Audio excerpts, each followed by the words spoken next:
आप बात कर रहे हैं ना, जो ये नोटबंदी के दौरान हम किसी को बता रहे हैं, अब वो हम तो तब आज भी कह रहे हैं कि जब नोटबंदी हुई तो लोगों को अचानक एक प्रॉब्लम तो हुई, लेकिन उस प्रॉब्लम में जो उद्देश्य था वो बहुत बड़ा था। पूरा हुआ उद्देश्य पूरा हुआ। इस देश में नरेंद्र मोदी सरकार के अपॉइंट किए हुए उनकी सम्मति से आए और फिर गए गवर्नर उर्जित पटेल या फिर देश का वित्त मंत्रालय, नोटबंदी के जो घोषित लक्ष्य थे उनको लेकर कोई भी देश के सामने आज तक स्पष्ट आंकड़े नहीं रखे गए हैं। सारे अर्थशास्त्री कहते हैं इससे जीडीपी को हिट मिलेगा, हिट मिला। देश की जीडीपी पिछले 2 दशक में सबसे कम है ग्रोथ रेट। अगर नोटबंदी, एक्चुअली वो नोटबंदी तो थी नहीं, क्या था फिर? नोट बदली था।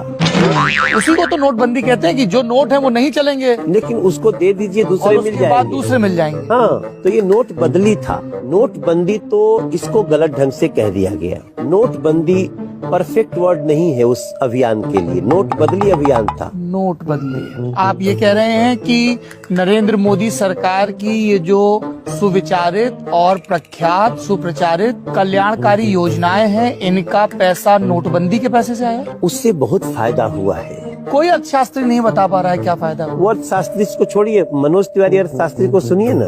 बताइए। मैं पूछ रहा हूँ तो फिर ये जीडीपी क्यों गिर गई इतनी? जीडीपी का गिरना उड़ना कई और चीजों पे है, कई महंगाई का इंडेक्स, जीडीपी, आरबीआई से पैसा लेना पड़ रहा है, एलआईसी अपने एनपीए के मामले में पिछले 6 साल में सबसे बॉटम पर है। देखिए अभी भी खुद मोदी जी ने कारोबारियों से कहा तारीफ मत करिए, खुलकर आलोचना करिए, सही सही फीडबैक दीजिए। हाँ ठीक है, तो ये तो मोदी जी की यही खासियत है। पर जीडीपी, हाँ ठीक है, लेकिन पूरे विश्व की जीडीपी गई है। गीता गोपीनाथन ने बोला है कि 80% जो डेंट लगा है वो तो इंडिया की इकोनॉमी की वजह से लगा। पूरे पूरा विश्व मंदी के दौर में है और पूरे विश्व की अपेक्षा भारत टिका हुआ है। लेकिन आज एक सबसे बड़ी जो चोट पहुंची है आतंकवाद पे जी, क्या उसको ये देश के अर्थशास्त्री लोग नहीं देखेंगे? नोटबंदी से आतंकवाद को चोट पहुंची है, भयानक चोट, ये कहा गया था। लेकिन उसके बाद के जो आंकड़े आते हैं वो इस चीज की पुष्टि नहीं करते हैं, और वो आंकड़े केंद्रीय एजेंसीज के रिलीज किए हुए हैं, चाहे वो नक्सल एरियाज के हों चाहे वो कश्मीर के हों। जो जम्मू कश्मीर में पत्थरबाजों को नोट संस्कृति में उसको खड़ा किया जाता था, वो नोट जैसे ही वो बंद हुआ उसके कारण विदेशी जो नकली नोट आते थे उसकी बंदी हुई। उसके कारण ड्रग माफियाओं, एक फैसले से सारी बीमारियों का इलाज, उनकी सारी चीज वही धरी की बदल कहाँ सकते थे, वो किस बैंक में जाते? पर देश का रिजर्व बैंक तो कहता है कि 99.8%, एक मोटा मोटा आंकड़ा, उतनी करेंसी वापस आ गई। 99.8% में 0.2% बचा न, वो सारे पैसे से आतंकवाद हो रहा था।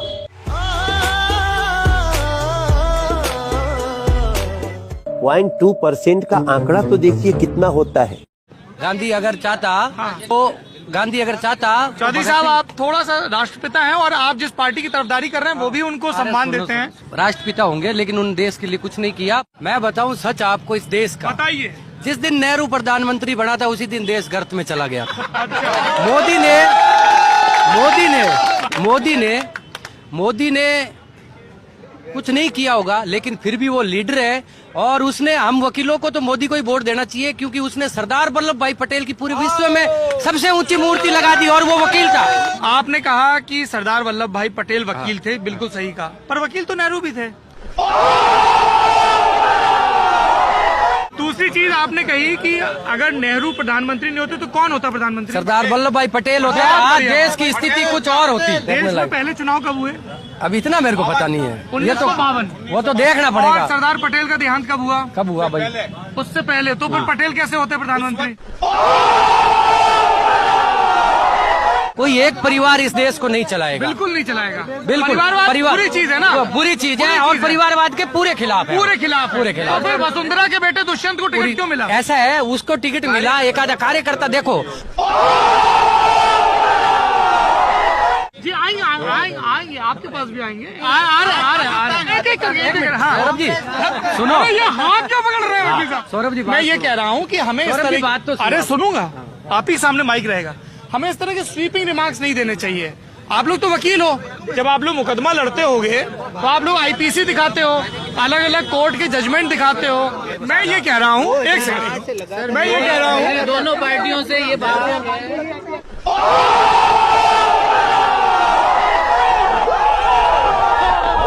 और इसलिए अच्छा ये है कि झूठ पे झूठ, झूठ पे झूठ, झूठ पे झूठ, ये जो सिलसिला चला है, बस उसका मजा लीजिए, आनंद लीजिए, टेंशन मत रखिए ऐसी चीजों का। यह अच्छा, आजादी कोई चरखा चलाने से नहीं मिली थी। अच्छा, आजादी तो बम के धमाकों से ही मिली थी। अंग्रेज डर के भागे थे। अच्छा। अंग्रेज डर के भागे थे अंग्रेजों की। अब क्या, मैं डर के नहीं भागूंगा, मेरे बात छोड़ दीजिए। अगर हम करें तो करें क्या, बोले तो बोले क्या? क्या अब भी ऐसे लोगों के लिए कुछ कहना पड़ेगा क्या? क्या नाम है आपका? आकाश। सीए स्टूडेंट हूँ मैं। CA student? हाँ जी। रहने वाले कहाँ के? मैं बल्लभगढ़ का ही हूँ, सेक्टर 3 के पास से। बल्लभगढ़ के रहने वाले हैं। क्यों आए हैं यहाँ पे? मैं तो देखने आया था मोदी जी का इवेंट कि कैसे ऑर्गेनाइज्ड होता है इतना बड़ा इवेंट, इस चीज को देखने आया था। मेरे को मोदी जी को देखने का कोई शौक नहीं है। अभी जैसे कि आप नोटिस कर रहे होंगे, अंकल जी ने पूछा कि नोट वापसी आया, काला धन या नहीं आया। पर बीजेपी की प्रवक्ता जो सबसे अच्छा काम करते हैं यही करते हैं, घुमाने का। अब ये क्या किया इन्होंने, बातें बताई पर ये नहीं बताया दरअसल उसका उत्तर नीचे प्रश्न जो पूछा गया था कि काला धन वापसी आया या नहीं आया। तो यही चीज मीडिया में हो रही है, जो प्रश्न असली में पूछा जाना चाहिए वो तो पूछा ही नहीं जा रहा और उसका उत्तर है ही नहीं बीजेपी प्रवक्ता के पास। बस बातें इस बात पे होती है मोदी जी यहाँ आ रहे हैं, ये इवेंट हो रहा है, पर जो असल चीज है बेरोजगारी और पानी और बिजली, आज हमारा एमएलए जो सेक्टर 55 से बल्लभगढ़ से खड़ा हुआ है, उसने भी आज भी बीजेपी की तरफ से जो प्रवक्ता खड़ा हुआ है नगेंद्र भड़ाना जी, उन्होंने अभी तक एक भी ऐसी रैली में कुछ नहीं बोला कि पानी के मुद्दे के ऊपर, बेरोजगारी के मुद्दे के ऊपर। बस बात ये हो रही है हमें जितवाना है और मोदी जी को जितवाना है। अरे मोदी जी को क्यों जितवाना है?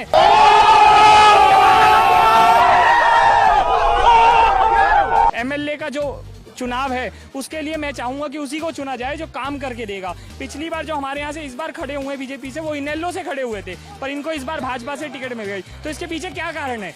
मतलब उनको इनेलो से भाजपा में आने पड़ा, तो क्या वो अब इंसान सही हो गए? इनेलो में गलत थे, भाजपा में आने के बाद सुधर गए। ऐसी क्या चीजें हो जाती है, ऐसी कैसी परिस्थिति आ जाती है जो ये चीजें चेंज हो जाती है? इनकी पार्टी में आने के बाद हर बंदा कैसे सही हो जाता है?